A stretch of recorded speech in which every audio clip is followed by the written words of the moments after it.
Alright, thanks for tuning in for part 3 of my MPC Live 2.4 software and firmware update review. This is just a recap of all the features that I liked and didn't like about the software update. I showed them to you in the first couple of videos, but I was going to talk about them just because I hope that people, listen and give their feedback to Akai and AIR. Because if you give your feedback and then the user requested features actually might happen. We've seen that with the plugins and side chaining already. So hopefully we'll get some really cool user requested features.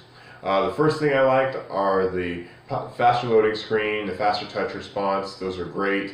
It was the touch user interface is really intuitive and great with the Q links. I like the AIR effects plugins. They all sound really great. All 28 of them, the stuff they brought from Pro Tools, all awesome. And I also love that they updated the touch user interface for the AIR virtual instrument plugins. When you're in controller mode, that's what I showed all of you guys. So I thought that's really awesome. But here's some things that I didn't necessarily like about the software update that I showed you guys as well. I really don't like that when you use the AIR effects plugins in controller mode, you still get the weird archaic red interface, from before with their keyboard and mouse. So I don't really like that. You kind of have to switch back and forth there.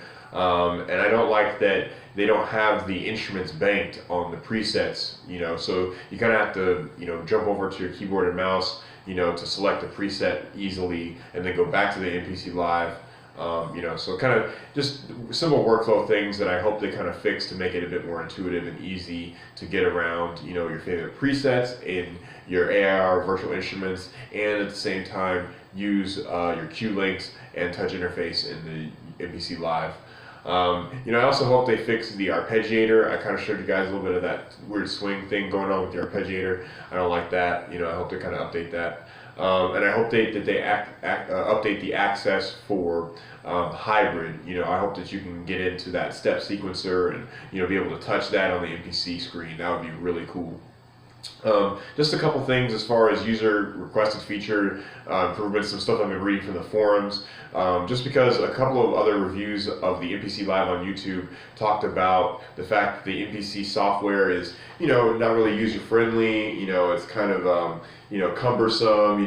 It's has a big learning curve. So hopefully they give us a new mix window like they have on the Akai Force. I think that would make it, a lot more applicable to a lot of different users. And I hope that we get, say that hype synth or some sort of rompler style synth, like if they integrate, expand or hybrid into the standalone mode, then it gives you this awesome wide sound palette of instruments to be able to use in your productions. I also hope we get some sort of linear arrangement view. The Machine Mark III definitely has us beat on the linear arrangement and the tagging system, and the way that you can kind of organize things in the Machine Mark III system. I really hope we get something like that for the MPC Live, because that would really improve the software and really improve the overall usability of it. And then really last but not least, it's one of the minor details that I've noticed is that when I want to, say, use a toggle switch, and I want to automate that, like say I want to turn off a side chaining or turn on a filter, you can't automate the toggle switch. You can only automate the actual dry wet value. So you have to actually turn the overall dry wet value all the way 100% or 0%. So I hope they update that and you can automate, say, toggle switches. That would be really cool. I automate toggle switches in my DAW all the time. I use Ableton Live for that.